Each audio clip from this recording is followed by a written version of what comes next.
और उसके कारण जहाँ अंडरपास चाहिए वह नहीं होता है।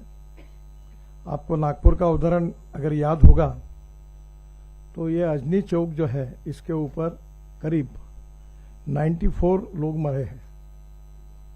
और ये चौक में सेंट्रल रिसर्च रोड ऑर्गेनाइजेशन ने अध्ययन करके उसका एक डिजाइन करके दिया, तब से एक भी एक्सीडेंट नहीं हुआ है।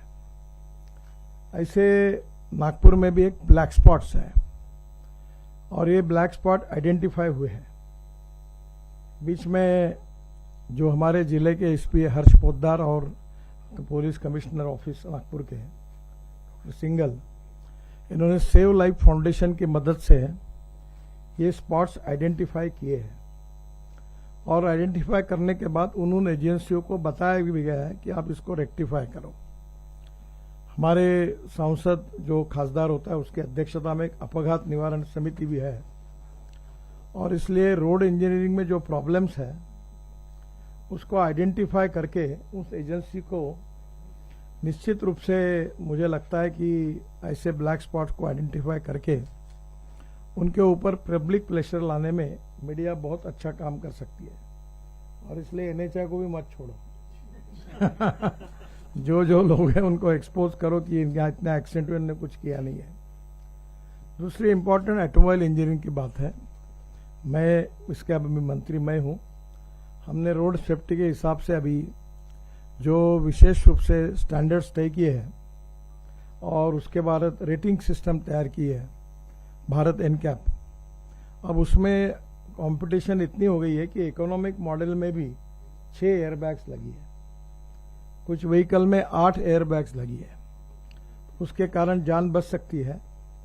तो बड़े प्रमाण पर ऑटोमोबाइल इंजीनियरिंग में सुधार हुआ है। 30% एक्सीडेंट इसलिए होते हैं कि हेलमेट नहीं पहनते। और कभी कभी दुख भी होता है और हंसी भी आती है कि हमारे यहाँ सब जैसे ये जनता में आम लोग हैं, ये ओलंपिक मेडल मिलाने लायक इनका क्रीड़ा कौशल्य है। अभी वर्धा रोड पर मैं एक दिन आ रहा था तो एक महिला अपने एक लड़के को हाथ में लेकर और दूसरे को वो छत्रपति चौक में कुदी मार के उधर से उधर जा रही थी। कुदी मारने वाले की संख्या बहुत बड़ी है और डर लगता था कि कब एक्सीडेंट होगा। तो अभी मैंने हमारे सब अधिकारियों को सूचना की और यहाँ भी सुधारने के लिए बोल दिया है कि ऐसा बनाओ कि कितना भी अच्छा क्रीड़ा कौशल का खिलाड़ी होगा तो भी कूद नहीं सके, क्योंकि थोड़ी भी जगह पैर की तो उसके भी कूदते हुए जाते हैं। यानी हमारे देश में इसके लिए ये जो 2 बातों के साथ तीसरी बात जो इम्पोर्टेंट है वो इन्फोर्समेंट की। अब कानून भी कड़ा बनाया, फाइन भी बहुत किए हैं, पर लोगों के व्यवहार में फर्क नहीं पड़ा। और इसलिए एजुकेशन के द्वारा लोगों को मीडिया के द्वारा उनका प्रबोधन करना और उनको इसके प्रति सजग करना, यही इम्पोर्टेंट बात है। मेरे 10 साल के अनुभव के बाद मैं इस कंक्लूजन पर आया हूं कि ह्यूमन बिहेवियर ये रोड एक्सीडेंट का सबसे बड़ा प्रॉब्लम है। अभी जो बसेस हमारी होती है, जो समृद्धि महामार्ग पर ये हुआ, हमारे देश में हथौड़ा लेके बस बॉडी तैयार करने वाले, मेरी भी गलती हुई, हर बार मेरे पास आते थे बस 1 साल में हम सुधरेंगे। और ऐसा करके मैंने 6 साल उनको मौका दिया। और जब समृद्धि महामार्ग पर बस में ऊपर आग भी लग गई और सब लोग जल के जो इतने बड़े प्रमाण मर गए, तो मैंने स्ट्रिक्टली उसको निर्णय किया और अभी नए बस कोड 24 के बाद लागू होगा और यूरोपियन स्टैंडर्ड और अमेरिकन स्टैंडर्ड की बसेस रहेगी। इसमें बहुत अच्छा काम ग्रामीण पुलिस और नागपुर पुलिस में ये जो सेव लाइफ फाउंडेशन का जो ऑर्गेनाइजेशन है वो डेडिकेटेड है इस काम के लिए। अभी हम रोड का ऑडिट कर रहे हैं, सेफ्टी ऑडिट, तो वो पुलिस के साथ काम कर रही है डॉक्टर ने, ये हमारे पुलिस कमिश्नर और एसपी के साथ, और दोनों ने इसमें इंटरेस्ट लिया है और उन्होंने ये आइडेंटिफाई किया है। और अभी हमने कम से कम 40,000 करोड़ से आइडेंटिफाई किए, जो ब्लैक स्पॉट थे वो भी इम्प्रूव किए हैं। पर ये सब करने के बाद भी ये संख्या कम नहीं हो रही है और इसके लिए प्रबोधन, प्रशिक्षण एजुकेशन, और इसके लिए मीडिया का रोल सबसे इम्पोर्टेंट है। हम लोग प्रतिज्ञा लेने के कार्यक्रम कर रहे हैं, काफ़ी सेलिब्रिटीज इसमें हमें मदद कर रही है। अमिताभ बच्चन के साथ हर साल कार्यक्रम करते हैं, वो भी इसमें आते हैं, बहुत लोग आते हैं। पर कहीं ना कहीं बड़े प्रमाण पर काम करने की आवश्यकता है। हमारे यहाँ जन आक्रोश का उदाहरण अच्छा है कि काफ़ी रिटायर्ड अधिकारी अच्छे अच्छे पोस्ट पर वो कोचिंग क्लास में जाकर, जो विशेष रूप से 10वीं 12वीं के विद्यार्थी जो आगे के युवा हैं, उनके लिए वो विशेष रूप से उनको सिखाने का, इसका महत्व बताने का काम करते हैं। सोशल ऑर्गेनाइजेशन, हमारी पुलिस फोर्स, इसके साथ साथ हमारी एजुकेशनल इंस्टीट्यूट और मीडिया, मुझे लगता है कि ये जो क्रॉस करके, रेड लाइट होने के बाद क्रॉस करके जाते हैं, इनको आप फोटो निकाल कर सकते हैं, जो नियम भंग काम करते हैं। अभी एक प्रयोग नागपुर में हुआ, वो ऐसा हुआ कि जो नियमों का पालन करेंगे उनको इंसेंटिव मिलने लगा। तो जैसे बड़े बड़े नागपुर के जो ब्रांड है, उन्होंने अपने होटल में डिस्काउंट दिया, वो भी बहुत अच्छा प्रयोग हुआ है। और इसलिए जो नियम से गए उनको उसके कारण काफ़ी बेनिफिट मिला। जैसे पिज़्ज़ा हट में उनको डिस्काउंट मिला, कोई मॉल में उनको डिस्काउंट मिला, उनके पॉइंट है। तो ये भी प्रयोग बहुत यशस्वी हुआ। तो मेजॉरिटी लोगों के मन में जो रोड क्रॉस करते समय जो रेड सिग्नल होगा तो आगे नहीं जाना, लेन डिसिप्लिन का पालन करना, हेलमेट पहनना, रूल्स ऑफ द रोड जो उसके प्रति सजग होकर उसका पालन करना। तो बेसिकली मेरा कंक्लूजन में यही आया कि बेसिक ह्यूमन बिहेवियर जब तक बदलेगा नहीं, तब तक इसमें सफलता मिलने में कमी है। और ये ह्यूमन बिहेवियर बदलने के लिए मीडिया का सहयोग बहुत महत्वपूर्ण है। एक तरफ हम अच्छे रोड बना रहे तो स्पीड बढ़ती है। स्पीड ये कारण, कुछ लोग बोलते हैं कि स्पीड है रोड पर, इसके कारण एक्सीडेंट होते हैं। हाँ, ये जो टू व्हीलर लेकर जो विशेष रूप से लोग आड़ा टेढ़ा बीच में इधर से भागते हैं, ये अलग है, इनके लिए कारण कोई समस्या होगी। पर आखिर रोड अच्छे बनेंगे तो स्पीड भी अच्छी होगी। तो उसके साथ साथ हमें अब आने वाले समय में लोगों में अगर ये एक सजगता हम निर्माण करने में सफल होंगे कि मैं रोड सेफ्टी के प्रति जागरूक होऊंगा और मैं ये नहीं करूंगा। मेरा एक्सीडेंट हुआ और मेरा पैर 4 जगह टूटा है। 2004 में हुआ था, पुलिस प्रोटेक्शन में हुआ था, वेल डिसिप्लिन हुआ था। इसका कारण, मैं जब रामटेक से नागपुर वापस आ रहा तो बंसर के आगे रास्ते पे पेड़ थे और वो पेड़ काटने की परमिशन 2.5 साल से कलेक्टर के पास और वो फॉरेस्ट वाले देते नहीं थे। और उसमें मेरे ड्राइवर को कैटरैक्ट था और वो, मैं पीडब्ल्यू मिनिस्टर था, बताते समय भी मुझे शर्म होती है। तो जब मैंने पूरे गवर्नमेंट ड्राइवर्स के आगे जांच की तो 40% कैटरैक्ट वाले निकले और कुछ अंधे निकले। एक तो बहुत मजा है कि आप देश का एक बहुत बड़ी नेता थे, उनका ड्राइवर एक आंखों से अंधा था, और एक मुख्यमंत्री था, उसका ड्राइवर दोनों आंखों से अंधा था, वो आवाज के ऊपर गाड़ी चला रहा। ये मैं कहीं का कथानक नहीं बता रहा हूं। और पुलिस में ऐसा होता था कि अगर कोई आंखों में प्रॉब्लम आया तो उसको उस जॉब से निकाल देते थे। तो बाद में मैंने बहुत बार कहा कि अगर किसी की आंखें खराब हो तो दूसरा काम दो उसको। अच्छा, वो डर के कारण फिटनेस का सर्टिफिकेट लाता था। ये बैठे अभी अपने डॉक्टर लोग फिटनेस सर्टिफिकेट कैसे लाना, ये तो महारत हासिल है लोगों में। और मैंने ही विधानसभा में विलासराव देशमुख मुख्यमंत्री थे और शिवाजीराव मोगे थे, हमने आरटीओ से उनके ड्राइविंग लाइसेंस तैयार किए थे। वो ट्रांसपेरेंट थे, वो आरटीओ साहब ऐसे इधर उधर नहीं देखते थे, हाथ पुरते थे, जो मिला उस पर ठप्पा मार के सही कर देते। कोई उनको कोई संकोच नहीं था। तो आजकल आप ये पूछो कि भाई आपने जितने लोग बैठे उनके कितने लोग ऐसे कि जो आरटीओ ऑफिस में जाके परीक्षा पास करके ड्राइविंग लाइसेंस लिए। तो अभी हमने अभी एक कंप्यूटराइज ऐसी एग्जामिनेशन भी की है जिसका कानून पॉलिसी निकाल रहे हैं। कि अमेरिका में इतना बड़ा किताब है ड्राइविंग लाइसेंस लेने के बाद, और वो मैं जब गया था तो मेरी लड़की उसका अध्ययन कर रही थी। मतलब तुम इतना स्टडी क्यों कर रही? बोले मेरी परीक्षा है। बोले काहे की परीक्षा है? बोले ड्राइविंग लाइसेंस की। उसको टेंशन था। हमारे यहाँ टेंशन नाम की कोई चीज ही नहीं है। हम हिंदुस्तान में ऐसा वर्ल्ड रिकॉर्ड बनाया कि जहाँ सबसे आसानी से ड्राइविंग लाइसेंस मिल सकता है, उस उदार दृष्टि से काम करने वाले देश का नाम हिंदुस्तान है। तो यहाँ फटाफट मिलता है। अभी काफी चीजों में बदलाव आ रहा है और लोगों को भी इसका महत्व पट रहा है।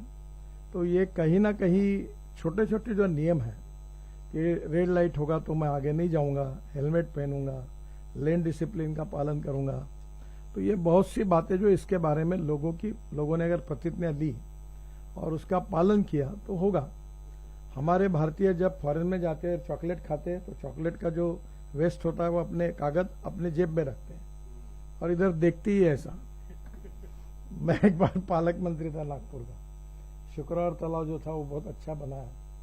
तो मैं एक दिन अपना पुलिस प्रोटेक्शन में जा रहा था, और एक आदमी जो तालाब हमने बड़े मुश्किल से साफ किया, जिसमें हमारी आस्था जुड़ी थी, आत्मा जुड़ा था, वो उसमें लगवी कर रहा था। मैंने गाड़ी रोक दी, उतरा गाड़ी से, और जो कुछ किया मैं आपको नहीं बता सकता क्योंकि मुझे इतना चीड़ आई कि हम इसको ये कर रहे हैं, ऐसा क्यों हुआ।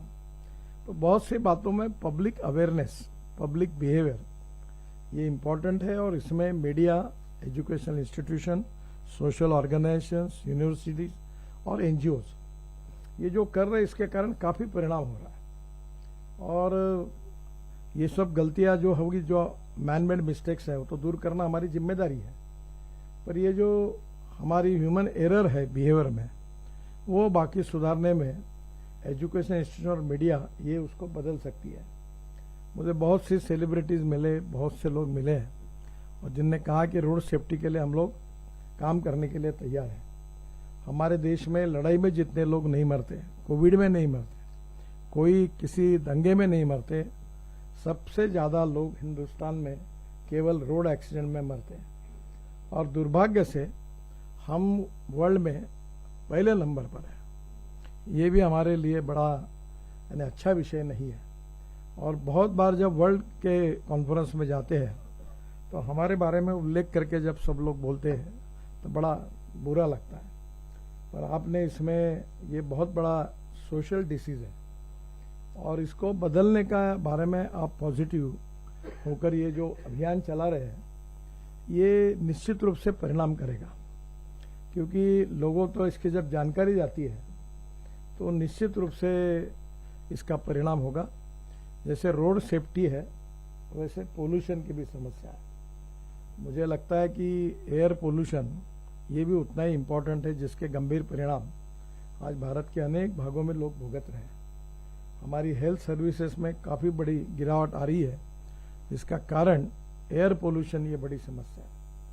एयर पोल्यूशन, वाटर पोल्यूशन और साउंड पोल्यूशन ये भी समस्या है। दिल्ली में विशेष रूप से तो बहुत ही कठिन स्थिति है। मेरे डिपार्टमेंट की ओर से हम दिल्ली के प्रदूषण को कम करने के लिए 65,000 करोड़ के रोड प्रोजेक्ट कर रहे हैं, केवल दिल्ली के आजू बाजू में। पर आज स्वाभाविक रूप से एयर पोल्यूशन के कारण हमारा एज कम हो रहा है, और उसकी गंभीरता भी अभी तक लोगों के इसमें नहीं आई है। मैं भी लगातार अल्टरनेटिव फ्यूल और बायो फ्यूल का कैंपेन करता हूँ। पेट्रोल डीजल के खिलाफ हाथ धोकर लगाओ, और अभी बड़े प्रमाण पर बहुत बदल हो रहा है, और बायो फ्यूल और इलेक्ट्रिक की चलन बढ़ रही है। तो प्रदूषण से हमारी जिंदगी सस्टेनेबल लाइफ होगा। और रोड सेफ्टी विषय ऐसा है कि जिसने हमारे जीवन को बर्बाद किया। जिन परिवारों की कहानी आप छापोगे कि जिनके घर का इकलौता लड़का या लड़की रोड एक्सीडेंट में चली गई, उनकी कहानी हम सुन नहीं सकते, इतनी दर्दनाक है। और इसलिए और इसमें हम लोग, आप लोगों का सहयोग मिलेगा। हमने एक 15 दिन पहले एक ऑर्डर निकाला है कि कहीं भी एक्सीडेंट होगा स्टेट रोड पर कहीं भी, तो हम तुरंत उनको मदद करेंगे। इसके बारे में भी तुरंत ऐसी केसेस में हमारी डिपार्टमेंट की ओर से हम 2 लाख रुपए उनको देंगे, और जिस हॉस्पिटल में होंगे उसका बिल उसमें से उनको देंगे। ये योजना भी बनी हुई है।